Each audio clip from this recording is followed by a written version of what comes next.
Bienvenue à toi sur la chaîne Automatique BNB, la chaîne qui te permet d'automatiser, d'optimiser ta location courte durée. Si tu me découvres à travers cette vidéo, je suis Nicolas, je te permets d'augmenter ton cash en préservant ton temps libre. Et si tu vas aller un peu plus loin avec moi, sous cette vidéo, j'ai fait une formation gratuite, Maximise tes locations courte durée, qui va te permettre justement d'augmenter ton cash, d'augmenter ton temps et surtout d'augmenter tes réservations avec tes locations courte durée. La semaine dernière, j'avais accueilli Arthur et Ryan. On avait parlé exclusivement de la partie vraiment location courte durée. Mais comme ils ont développé un business de sous-location professionnelle, je souhaitais faire une partie 2 pour que là, dans cette partie-là, ils puissent nous exprimer en détail comment ils ont développé leur business de sous-location professionnelle. Donc, encore merci à Arthur et à Ryan d'être restés avec moi pour faire cette partie 2.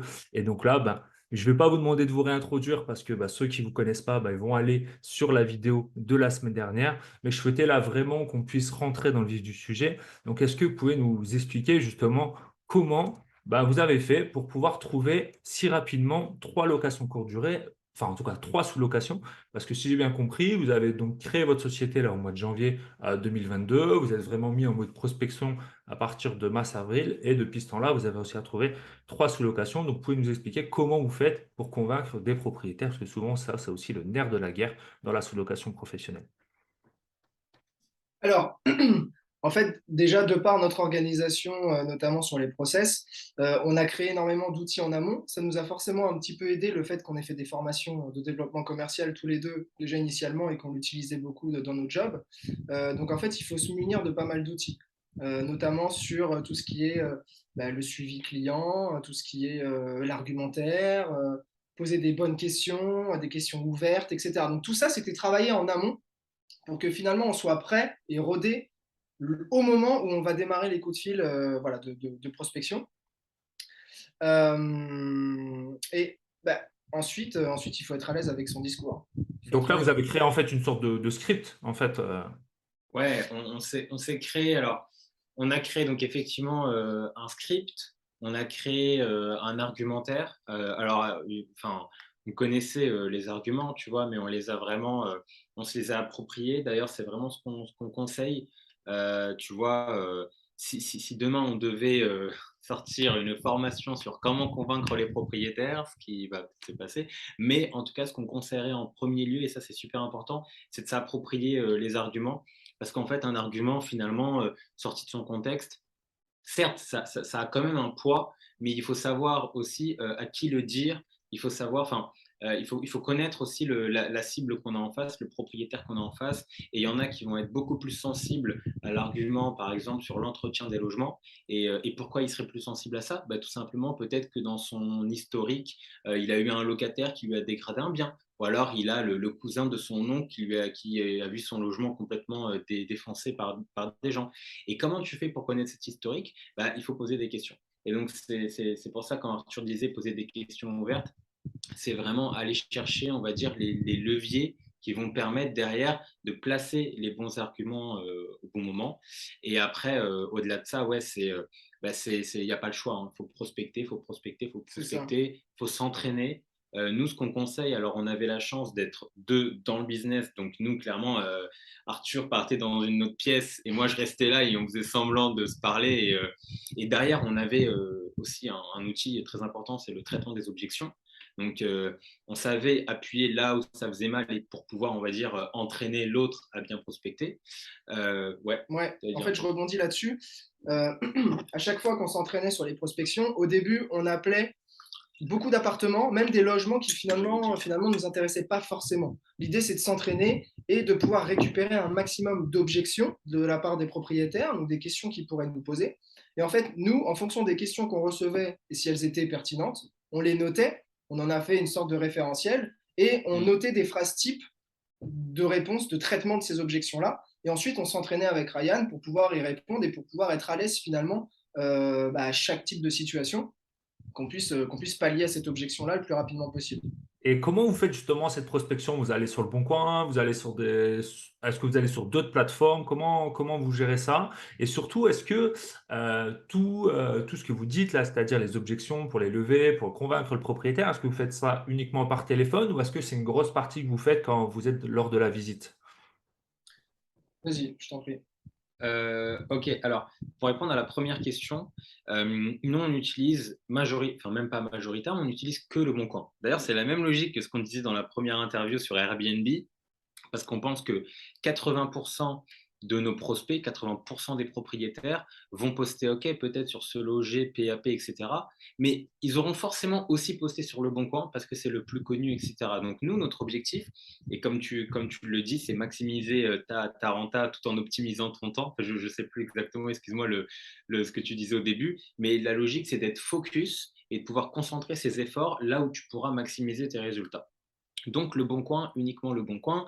Et voilà, et si on devait conseiller des personnes, on leur dirait pareil, uniquement le Bon Coin. C'est un choix, tu vois, à un moment donné, il faut faire ce genre de choix. Et nous, on fait tout au téléphone, enfin tout au téléphone. Évidemment, parfois sur le Bon Coin, on ne peut pas récupérer, on n'a pas le numéro de la personne. Donc nous, on a des petites techniques tatati pour justement essayer de récupérer le numéro de la personne. Donc ça passe par des échanges par message qui vont nous amener à pouvoir enfin avoir la personne au téléphone. Par contre, ce qui est sûr, c'est qu'on ne va pas en visite sans que la personne soit au fait de notre activité et de ce qu'on veut faire avec son appartement. Parce que on sait qu'il y en a qui conseillent ça, il y en a qui disent justement aller en visite et vous leur expliquer en visite ce que vous faites, etc. Parce que vous serez plus percutant en physique, etc. Non, on n'est pas de cet avis parce qu'on pense que le propriétaire, on n'a jamais essayé. J'avoue qu'on ne peut pas non plus, mais on n'a jamais essayé, mais on est convaincu que le propriétaire va mal le prendre parce que voilà, derrière, il y avait le temps d'échanger et il y avait le temps de dire ce qu'on allait faire dans le logement. Et finalement, on le met un petit peu devant le fait accompli. Et voilà, il va avoir la sensation pour nous, en tout cas, d'avoir perdu son temps ou qu'on lui a menti, en tout cas, par omission. Donc, nous, on explique tout au téléphone. Ouais, et puis même en tant que sous-loueur, je veux dire, aller dans le logement du propriétaire, faire la visite, avec toujours cette pression psychologique de se dire, OK, pour l'instant, à aucun moment je lui ai dit que j'étais pas un locataire lambda. Il va falloir à un moment donné que je lui parle du bail qui n'est pas le même. Il va falloir que je lui présente les avantages d'une sous-location professionnelle, etc. Psychologiquement, c'est pas possible, je trouve, en visite. Il vaut mieux se concentrer sur la visite en tant que telle, plutôt que de se dire, OK, à quel moment je vais pouvoir amorcer ce sujet-là avec le propriétaire. Franchement, Mm. c'est bon pour personne. Donc nous, voilà, on préfère en amont être clair là-dessus. Comme ça, quand on y va, personne perd son temps. Ok, alors c'est vrai que moi j'ai pas cette même méthode et justement c'est intéressant, je vais expliquer moi la méthode que j'ai. L'idée justement c'est que chacun en fait s'approprie sa méthode, mais effectivement il faut être à l'aise avec la méthode. Moi par exemple, voilà, je me présente, bonjour, je suis Nicolas, je suis président de telle société et besoin en fait de logements pour pouvoir loger mes collaborateurs qui viennent régulièrement sur la ville et pour aussi loger des voyageurs qui viennent sur la ville. Et je vais pas plus loin. Tu vois, je dis juste, et en fait, je me fais juste percuter que je vais prendre ce logement pour louer à d'autres personnes et que je suis une société. Donc là, je ne dis pas je suis un locataire, etc. Et ensuite, là, je demande un rendez-vous. S'il est d'accord, c'est que déjà, il est ouvert à l'idée de louer à d'autres personnes et aussi louer à une société. Et ensuite, lorsque je suis dans le logement, c'est là que je lui parle Airbnb, sous-loc, etc. Je lui expose en détail les choses. Mais par contre, déjà, dès le début, je ne me présente pas comme un locataire classique.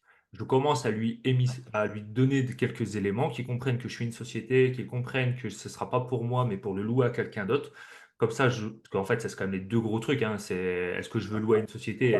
Est-ce que je suis d'accord pour qu'en fait la personne qui soit en face de moi, c'est pas lui qui va louer le bien, en tout cas, c'est pas lui qui va y vivre, ce sera quelqu'un d'autre. Une fois que ces objections-là sont levées, après, on en parle vraiment en détail lors des entretiens que j'ai avec le propriétaire dans son appartement. Et là, je me sens à l'aise avec ça. Mais quoi qu'il en soit, c'est vrai que c'est important de ne pas mentir au propriétaire. C'est important aussi de se sentir à l'aise avec la méthode qu'on a. Parce que quoi qu'il en soit, à un moment donné, il va falloir expliciter ce qu'on est en train de faire. Parce que sinon, ben, on n'arrivera jamais à avoir des sous-locations professionnelles. Donc, en tout cas, votre méthode est aussi très bien. Et l'idée, c'est effectivement d'être à l'aise. Et en tout cas, moi, ce que je conseille, un peu, c'est ce que vous faites aussi, c'est vraiment de le faire par contre par téléphone et non par mail interposé. L'idée, c'est d'avoir très rapidement le numéro de téléphone pour pouvoir communiquer avec la personne, pour déjà avoir ses ressentis au téléphone. On peut vite savoir comment il est, alors que par mail, c'est très difficile de savoir quel ressenti il a par rapport à notre activité.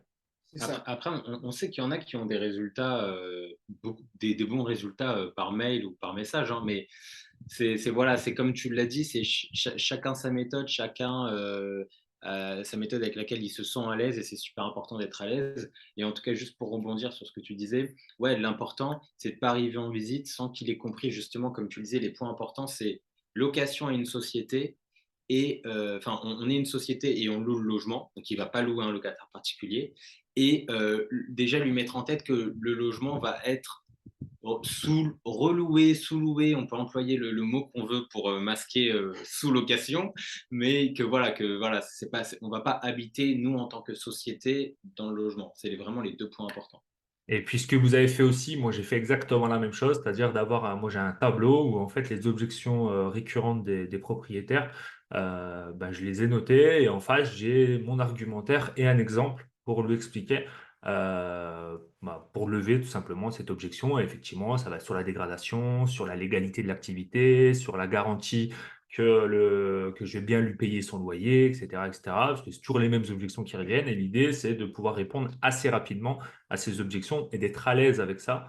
Voilà, déjà pour être considéré comme un professionnel et surtout lever en fait les peurs d'un propriétaire. Parce que souvent un propriétaire qui refuse une sous-location, c'est que soit il n'a pas compris le concept, soit en fait il n'en voit pas son intérêt pour lui ou il a peur. Et souvent c'est ces peurs-là qui viennent en premier lieu et c'est ça qu'il faut soulever. Et tout à l'heure, vous disiez, donc là, voilà, imaginons, on a réussi à convaincre un propriétaire. Comment vous avez, parce qu'au début, vous avez fait des tests avec des logements que vous ne souhaitiez pas avoir, etc. Mais je suppose que maintenant, quand vous appelez un propriétaire, c'est un logement que vous souhaitez avoir. Comment vous sélectionnez vos logements? Sous quels critères? Et par exemple, je pense qu'il doit y avoir des critères de loyer, il doit y avoir aussi des critères de qualité de logement. Et surtout, est-ce que vous prenez des logements nus ou meublés? Très bonne question. Alors, concernant les critères des logements qu'on choisit, alors pour nous, l'un des points les plus importants, c'est la localisation. Forcément. Il faut qu'il soit très bien situé. Il faut qu'il soit très très bien situé. Ensuite, en fonction de est-ce qu'on loue des appartements en nu ou en meublé, nous, peu importe. Ça peut être nu, ça peut être meublé. L'essentiel, c'est qu'il ait du cachet, qu'on y voit du potentiel, et c'est finalement aussi dans quelle logique de durée s'inscrit le propriétaire. Donc, nous, par exemple, sur 3 sous-locations, on en a 2 qui sont nues, on en a une qui est meublée. Pourquoi? Parce que si on prend meublé, il faut qu'elle soit bien meublée. Parce que si l'idée, c'est de prendre un logement meublé, mais que finalement ne corresponde pas à l'effet Airbnb et qu'on est obligé finalement de récupérer tous les meubles pour mettre les nôtres, mais finalement, on n'a pas d'intérêt à le prendre en meublé, le loyer est plus cher et finalement, on doit tout refaire quand même. Donc, on préfère se focus sur un appartement qui est sain, mais qui est nu et qu'on meuble nous-mêmes. Et au moins comme ça, le loyer est moins cher, les meubles nous appartiennent et ça nous permet de faire la décoration qu'on veut. Et généralement, on est plus sur du long terme avec des logements nus. Donc, ça nous permet aussi, nous, de nous projeter et de pérenniser l'activité dans ces appartements-là. En fait, pour compléter, c'est vrai qu'il faut pas se leurrer. Un logement qui est meublé, et qui est déjà meublé et qui est déjà meublé comme on l'aurait meublé, c'est OK, pépite. On signe le bail, une semaine après, il est sur Airbnb Ouais. et on commence à gagner de l'argent. Mais ça arrive pas tous les jours. Ou alors, ça peut arriver, hein. Ouais, bien sûr. Nous, le logement qu'on a pris qui était déjà meublé, vraiment, il était Pépite. petite pépite, on va Ouais. dire à 60%, mais ce qui est déjà un bon taux, à 60% de ce qu'on aurait fait. Donc, c'est déjà pas mal. Et évidemment, il y a la possibilité de trouver des logements qui sont déjà super bien meublés, parce qu'aujourd'hui, les investisseurs immobiliers, quand ils veulent faire du LMNP, de plus en plus, ils font vraiment des choses de qualité. Donc il y a vraiment cette possibilité-là de trouver des pépites. Mais il faut aussi avoir conscience et faire ce qu'on se disait sur le fait de convaincre les propriétaires, que ces propriétaires-là, ils ne vont pas forcément être d'accord. Et si on se limite qu'aux biens meublés, eh bien, on va louper pas mal d'opportunités de biens non meublés qu'on aurait donc du coup meublés nous-mêmes, mais au moins, voilà, ils correspondent à 100% à ce qu'on veut mettre en ligne sur Airbnb. Donc voilà, meublé et nu, nous, on peut prendre les deux. Et juste dernière chose par rapport aux critères des logements, donc on a quand même d'autres critères que la localisation. Évidemment, il y avoir le critère de l'accessibilité, évidemment l'étage, ascenseur, pas ascenseur. Il y a pas mal de choses qu'on regarde en fait. Et donc pareil, on s'est fait une checklist de visite. D'ailleurs, je crois qu'on en parle dans un de nos posts là dans pas longtemps. Ouais. On a fini de le rédiger et de faire tout ça là, hier, je crois, et où on explique un petit peu justement c'est un réel, voilà, c'est un réel qu'on va faire, ça me revient, où on parle des points justement à checker à l'intérieur du logement. Alors on en donne deux, trois ou trois, quatre, je sais plus, parce qu'évidemment, il y en a pas mal d'autres, mais on va dire c'est les trois, quatre principaux. Ça va être la luminosité, ça va être La copro aussi, bien sûr. alors la copro sur la partie extérieure, mais on l'avait dit Réglementation aussi, sur la partie Réglementation, réglementation. tout à fait. sur la partie réglementation. Exactement. Nous, en fait, on distingue les points à vérifier sur l'environnement extérieur et les points à vérifier sur l'environnement, enfin, sur l'intérieur du logement. Donc voilà, donc on regarde tout ça. Et après, en termes de critères loyer, comment vous faites? Comment vous savez si un loyer va être intéressant ou pas pour faire de la sous-location pour que ça reste rentable? Je vais répondre. Vas-y, Bah, en fait, hein, vas-y, je t'en prie. on C'est quoi avait. ça? C'était la question piège, c'est ça? Non, Non, non, c'est non. pas la question piège. Mais en fait, aujourd'hui, on n'a pas forcément de critères sur les loyers, dans le sens où bah, forcément, on a bien fait nos analyses de marché. Donc, et puis en plus de ça, tu vois, là, je parle vraiment pour les villes dans lesquelles on est déjà implanté. On a quand même bah, la référence des logements qu'on a déjà, donc des loyers qu'on paye déjà. Donc, si pour le même type de logement, même type de localisation et même aspect, on va dire, bah, le loyer est 1,5, deux fois plus cher, bon, bah, on sait, de par nos références, qu'il est trop cher. Mais sinon, en fait, on n'a pas forcément de critères spécifiques par rapport à ça. Maintenant, on se dit quand même que il vaut mieux, alors ça c'est mon avis, et parfois on n'a pas toujours le même avis C'est là-dessus, normal, ce qui est mais, normal. mais moi je préfère payer un loyer qui est par exemple dans la fourchette haute du prix du marché. Typiquement, si on loue un T3 à 800 euros, si demain on trouve un beau T3 à 1000 euros, ok, allez, j'abuse un peu sur les chiffres, c'est quand même 200 euros de plus, c'est beaucoup.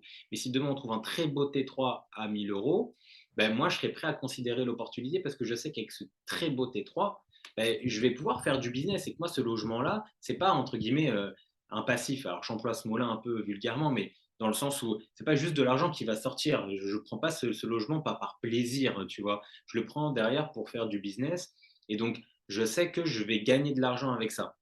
Donc voilà, moi je suis plus ouvert sur les loyers, on va dire. Bon, après, on a quand même un minimum de critères, notamment le loyer pratiqué par rapport au tarif à la nuitée qu'on va pratiquer. Bien Évidemment, sûr. ça, on n'en a pas parlé, mais il y a quand même un minimum à respecter. C'est-à-dire, si en 10-12 nuits, vous avez remboursé que 80% du loyer, on est déjà un peu récrac. L'idée, c'est quand même de se dire, Ah oui, oui. entre 10 et 12 nuits, il faut qu'on rembourse le loyer. Voilà, grosso Ah, modo, mais on c'est est bien. quand même Ça, c'est sur déjà une bonne la base. référence pour ceux qui veulent se lancer dans la sous-loc. De dire, voilà, il faut qu'en 10-12 nuits, j'ai remboursé bah, tout ce que j'avais à rembourser par rapport à ce logement. Et après, c'est cerise sur le gâteau, c'est mon bénéfice qui commence à se faire. Ouais. Exactement, c'est ça. Loyer chargé en 10-12 nuits, c'est à peu près ce qu'on fait, nous, en tout cas, sur les sous-locations qu'on a. Il y en a une, on est même un peu en dessous de 10 nuits, donc celle-là, elle est super. Et les autres, on est plus entre 11 et 12 nuits pour pouvoir rembourser le loyer. Et ensuite, c'est bénéf. Donc, Et on a quand même un tout à l'heure, ratios. vous parliez de, bah, de temps en temps, vous prenez des logements nus, donc ça veut dire que dedans, vous allez meubler, peut-être faire quelques petits travaux. Est-ce que vous allouez un budget en disant, voilà, max par logement en sous-location, on se donne 2005, 3000 maxi d'ameublement et puis de petits travaux. Est-ce que vous avez un budget prévu pour que les gens qui veulent se lancer dans la sous-loc sachent que s'ils trouvent un logement nu, voilà à peu près le budget qu'il faut avoir en tête ou en tout cas de côté pour pouvoir commencer à se lancer réellement dans la sous-loc? Bah, en fonction de la superficie, évidemment, le budget sera On va différent. partir sur des studios T2, parce que c'est souvent ces logements-là qui sont pris pour se commencer dans la sous-loc, même si j'en connais qui vont chercher les T3, T4, mais c'est plus rare au début pour se lancer. Vous, par Ouais. exemple, comment vous avez fait?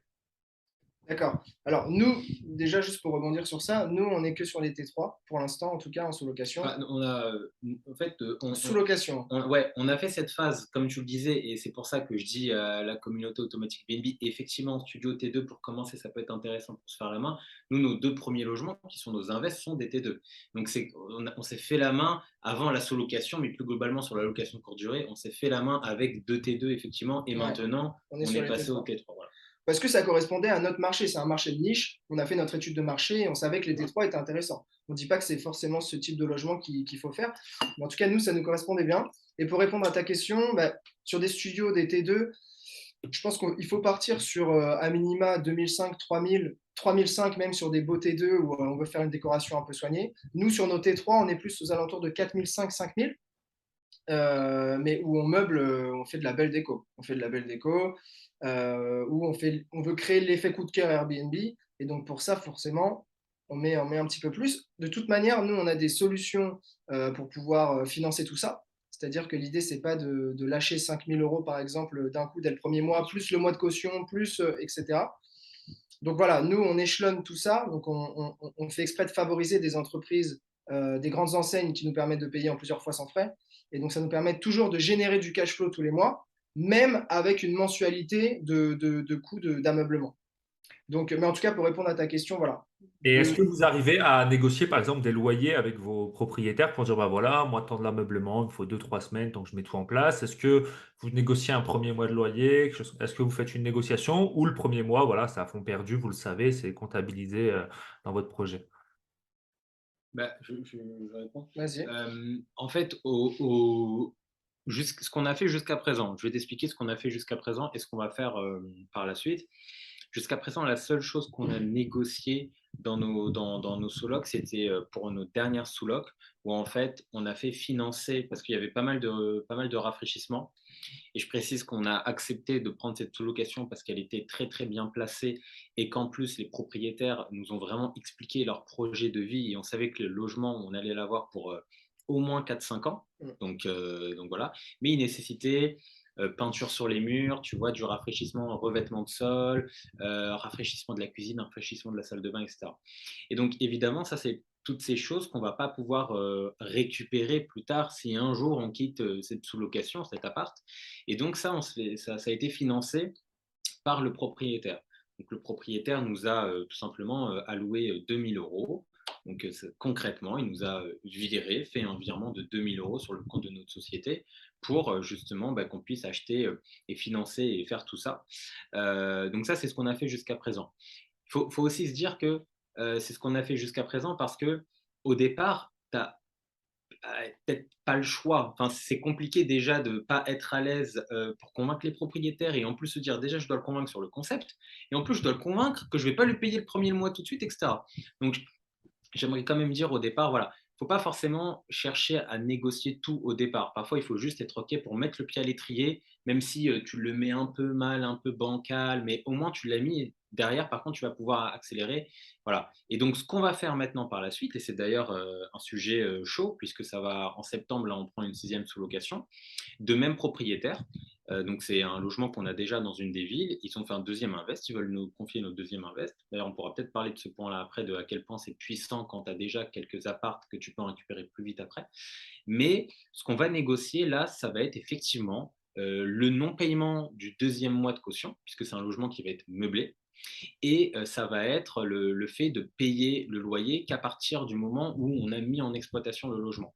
Et ça, c'est quelque chose qu'on aimerait généraliser au plus possible. Voilà, tout simplement. Donc ça, c'est ce qu'il faut essayer de faire. Mais c'est pas faisable tout de suite. Voilà, c'est ça que c'est juste le message. C'est pas... Non, mais c'est vrai, je partage à 200% ce que tu viens de dire. C'est qu'une fois qu'on a de la preuve sociale, qu'on met en confiance les gens, etc., effectivement, on a un poids dans la négociation. Mais au début, ben, on est tout petit et puis c'est impossible pour nous de négocier. Mais effectivement, la puissance du réseau, la puissance aussi, ben, comme là, tu es en train de le dire, d'un propriétaire satisfait qui part sur d'autres investissements direct avant même d'acheter. Il pense déjà à vous, il veut faire quasiment les visites avec vous, etc. Parce qu'en fait, il sait que le produit, il va vous le donner. Donc, ça, c'est le top. Et justement, vous, est-ce que vous avez un objectif chiffré, soit en revenus, en chiffre d'affaires ou en nombre de sous-locations, là, pour les mois, les années à venir? C'est la question intéressante, ça. Euh, Vas-y, mais On ressent que le prévisionnel, en fait, on a fait un prévisionnel Ouais. sur 3 ans, donc avec un nombre d'appartements. Grosso modo, à partir du moment où ça commence à être intéressant pour nous, on serait aux alentours de entre 15 et 20 appartements, où là où ça commence à être intéressant. Euh, Ensuite, l'idée, je ne sais plus à combien on était en prévisionnel sur 3 Ben, ans. en fait, sur 3 ans, ça peut paraître un objectif haut, mais après, très clairement, et on s'en cache pas, on est super ambitieux sur ce projet-là. Nous, on aimerait bien avoir récupéré 40 logements sur 3 ans. Donc ça, c'est ce qu'on a intégré dans notre prévisionnel, C'était 40, ouais, c'est ce qu'on 40. a montré à nos partenaires bancaires. D'ailleurs, ça, on peut en parler puisqu'on est dans une phase d'accélération. Effectivement, nous, on dit, bon, je fais une mini parenthèse, mais effectivement, on peut ne pas avoir besoin de prêt pour faire cette activité, mais c'est vrai que quand c'est notre société, quand c'est un projet entrepreneurial, on peut commencer à se poser la question, bah, ok, je vais aller chercher du financement, je vais lever des fonds, quoi, tout simplement. Et donc c'est le sujet actuel, mais on pourra peut-être en parler un petit peu plus tard. En tout cas, voilà, nous, ce qu'on a intégré dans notre prévisionnel, c'est 40 logements à la fin de la troisième année. Donc là, on en est qu'à 6 mois de la première année, donc on a encore le temps. Et ces 6 mois, c'est 6 mois, on va dire, de OK, ben on met en place les process, on voit comment ça marche. Et après, bien sûr, il va falloir se structurer. Et l'enjeu, c'est justement de prendre des logements sans nécessairement devoir augmenter sa capacité de production, donc égale ses ressources humaines, etc. On a envie de rester une petite équipe.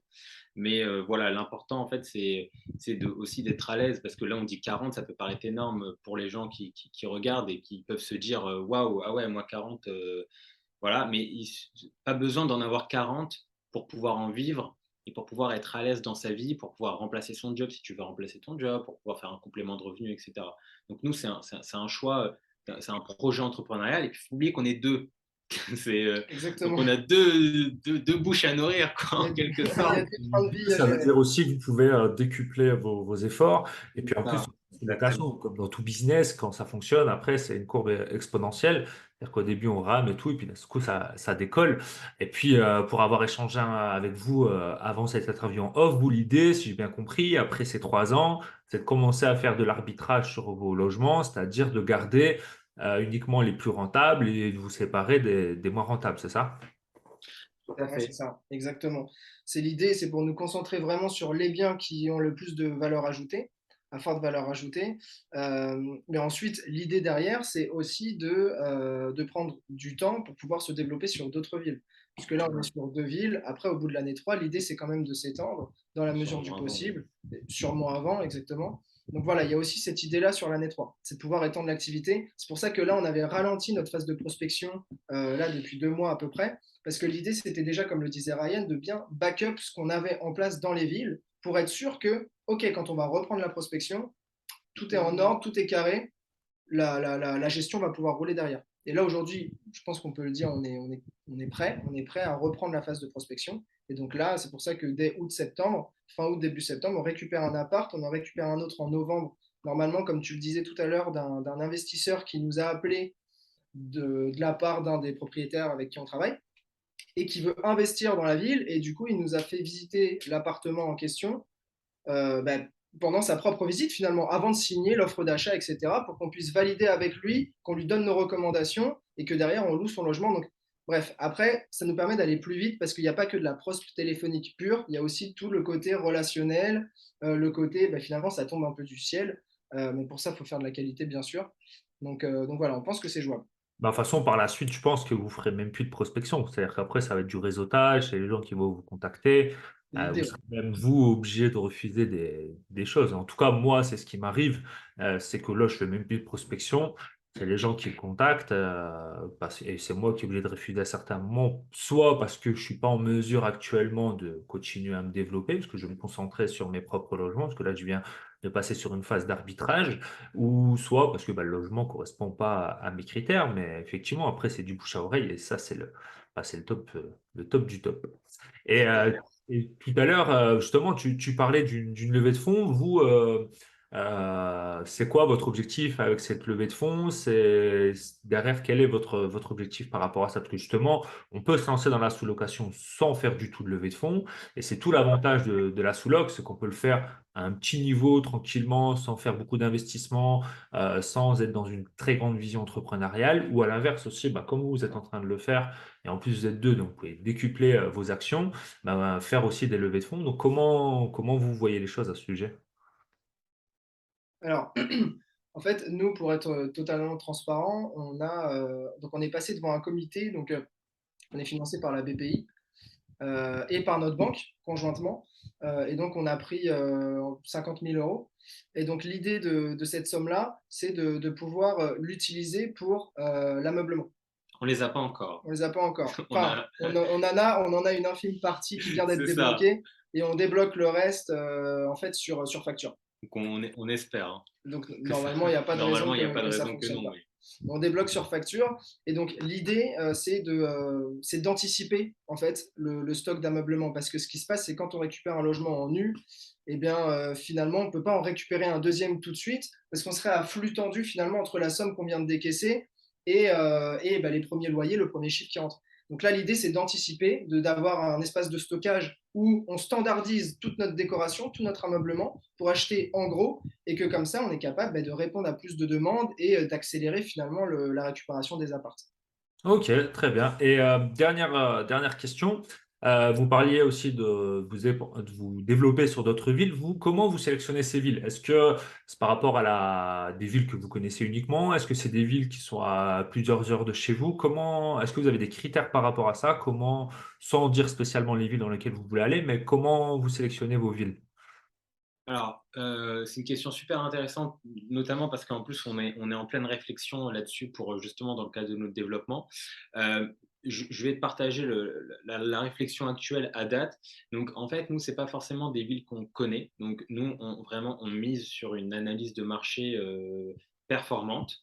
Donc là, les deux villes dans lesquelles on est implanté, on ne les connaissait absolument pas. D'ailleurs, c'est drôle quand on rencontre des propriétaires, ils nous disent et du coup, cette ville, vous avez de la famille, etc. Et on leur explique, ah, non, nous, c'est notre famille, c'est analyse de marché, on a fait notre étude, etc. Donc voilà. Euh, et, et en fait, donc, ce qui nous permet aujourd'hui d'aller sélectionner les villes donc, en fonction de critères. Donc évidemment, on utilise l'outil RDNA. Alors, j'allais dire l'outil que tout le monde connaît, mais tout le monde forcément ne le connaît pas forcément. Et RDNA, c'est un très bon outil pour permettre de faire une première analyse. Tout n'est pas 100% précis et voilà parce que ça prend énormément de données en compte. Donc voilà, donc après il faut aussi se faire son propre avis à un certain moment, mais c'est une super bonne base pour faire son analyse de marché. Et après, on regarde d'autres éléments. Tu vois, on va aller se renseigner plus précisément sur la ville à partir du moment où on l'a présélectionné. En fait, nous, si tu veux, on a une phase. Pour te le dire, on a une phase, on va dire, on va identifier une zone. Dans cette zone, on va aller identifier des villes. Et dans les villes, on va vraiment sélectionner, par exemple, je dis ça comme ça, 3 villes. Et sur ces 3 villes, on va vraiment analyser en détail pour qu'à la fin, bah, il en ressorte une où on se dit on va se lancer dans celle-là. Ouais, c'est Voilà. ça. Et Et, c'est des et villes qui sont proches de chez vous, à 1 heure de route, 2 heures, voire je veux plus? dire pour compléter, non, ce sont pas des villes qui sont très proches de chez nous, mais qui sont tout de même réalisables, faisables si on a un imprévu. Donc, on est sur des villes aujourd'hui, sur les deux où on est implanté, on est entre 55 minutes pour la première et 1 heure et demie pour la deuxième de chez nous. Donc, on n'est pas à côté, mais on n'est pas non plus à Non, l'autre mais bout. je pense que, voilà, enfin, moi j'ai aussi des sous-locs qui sont jusqu'à 2 heures. Je pense que, voilà, 2 heures de route, pour moi, c'est réalisable, c'est réaliste, on peut intervenir en cas de problème, même dans la prospection, s'y rendre et tout. Après, je connais des sous-loueurs qui sont très fortement développés et qui sont à beaucoup plus d'heures de route que ça, à 5, 6 heures de route. Mais ça, pour moi, en tout cas, mon point de vue, c'est une autre phase, c'est une autre étape. Pour se lancer, c'est pour moi un peu difficile d'aller si loin. Surtout que je pense que dans n'importe quelle ville de France, autour de vous, il y a nécessairement des villes qui sont attractives. Et ce qui est important, c'est pas toujours penser aux très grosses villes, Paris, Lyon, Strasbourg, Marseille, etc. Il y a bien plus de villes qui sont bien plus attractives qu'on ne le pense, avec très peu de réglementation Airbnb, etc., qui ne vont pas nous empêcher et nous limiter de nous développer. Et donc, pour moi, ça, c'est là-dedans, dans ces villes moyennes qu'il faut aller, ou même des petites villes qui sont des niches, des pépites. C'est là-dessus qu'il faut pour moi se développer. Et pour moi, il ne faut pas aller dans les très, très, très grosses villes, parce que surtout actuellement, on est face à une situation politique qui amène à ce que de plus en plus de grosses villes limitent le Airbnb, voire mettent tout en place pour pouvoir l'interdire, même si ce n'est pas dit comme ça, mais en tout cas, on fait tout pour. Donc, reposer tout un business sur une ville où du jour au lendemain, ça peut s'arrêter, c'est quand même très, très, très dangereux. En tout cas, ça, c'est mon point de vue, mais je pense que vous le partagez. En tout cas, je voulais encore vous remercier pour cette deuxième partie qu'on a faite aujourd'hui sur la partie sous-location. Sous cette vidéo, je mettrai effectivement votre compte Instagram pour pouvoir vous contacter directement si on a des questions à vous poser. Et puis, comme je l'ai fait sur la partie 1, je vous laisse terminer cette interview. Donc là, bah, évitez de répéter ce que vous avez répété la dernière fois, mais vous pouvez le faire si vous le souhaitez. Moi, je vous dis encore un grand merci. Puis pour ceux qui veulent aller plus loin dans la sous-location professionnelle, je mettrai un lien également sous cette vidéo. C'est la formation que j'ai moi-même suivie avec mon partenaire et qui m'a permis justement d'atteindre aujourd'hui mon business de sous-location à 6 chiffres et que je fais maintenant depuis 2019. Donc, je vous laisse terminer cette vidéo. Sur ce, je vous dis à très bientôt. Eh bien, déjà, merci beaucoup, Nicolas. Et juste pour répondre, je suis complètement d'accord avec ce que tu as dit concernant les villes et les villes de taille moyenne. C'est également notre stratégie, je voulais quand même le préciser. Et puis, ben, pour conclure, un petit mot pour conclure. Alors, l'immobilier, on le sait, ça fait partie des leviers d'enrichissement qui sont indispensables aujourd'hui, surtout avec l'actualité, les taux qui remontent, etc. C'est aussi une opportunité de se lancer différemment dans l'immobilier sans forcément avoir la possibilité de lever du crédit. Et donc pour nous, c'est vraiment le meilleur moment pour pouvoir démarrer cette activité et se lancer sereinement, et peut-être d'être même encore plus serein lorsque vous lancerez votre premier investissement, puisque vous aurez déjà un minimum d'expérience en sous-log à moindre risque. Ouais, et puis pour ma part, je terminerai par inviter ceux qui visionnent la vidéo à consulter notre page Instagram. On se fait Tout à fait. un petit peu d'auto-promo, ça fait pas de mal. Donc nous, on essaye de partager en tout cas notre expérience, notre parcours en toute transparence. Effectivement, on a des contenus encore plus formatés, encore plus lourds, à forte valeur ajoutée qu'on va essayer de programmer, de poster prochainement. On a pas mal de projets en cours par rapport à ça. Et en tout cas, voilà, nous, le maître mot, c'est d'essayer d'encourager les personnes à se lancer tout en étant transparent sur à la fois les côtés positifs. C'est pour ça qu'on poste pas mal, voilà, les virements Airbnb, etc. Mais aussi les côtés négatifs, quand il y a des trucs qui vont pas, quand il y a des galères. Et voilà, et on pense que ça, c'est vraiment un vrai petit business et ça mérite d'être partagé. Donc, venez nous suivre. Voilà. Eh ben, un grand merci à vous et puis à très bientôt. Merci Ciao. beaucoup, Nicolas. Ciao.